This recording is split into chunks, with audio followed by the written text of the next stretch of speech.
US-based lobby group Nufti, which you work with closely, has told me that tens of thousands of people have reached out since you set up a secure platform for defectors.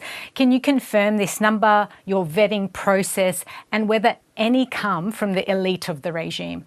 Some of them, as I said earlier, are members of the military or paramilitary forces. Some of them are in the civilian sector, part of the bureaucracy.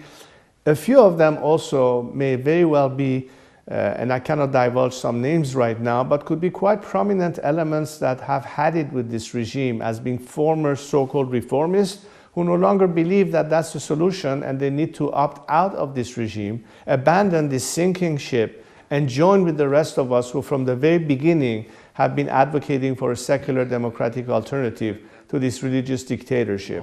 And many of them are beginning to consider the timing to do that. Now understand that my position has always been that this doesn't qualify people who have their hands soiled with the blood of the Iranian people. They will have to account in a court of law tomorrow and be answerable for their crimes against humanity.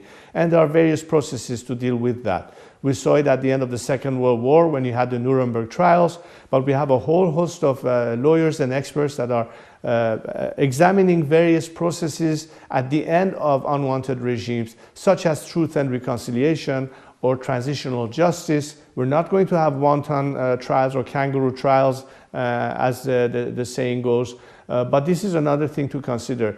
The Iranian people who have been severely damaged have to have their day in court, and that's the only way to bring closure.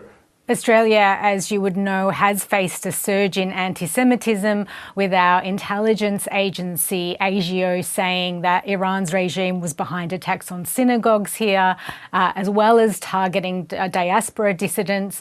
How do countries like Australia deal with transnational repression and prevent Islamist radicalisation?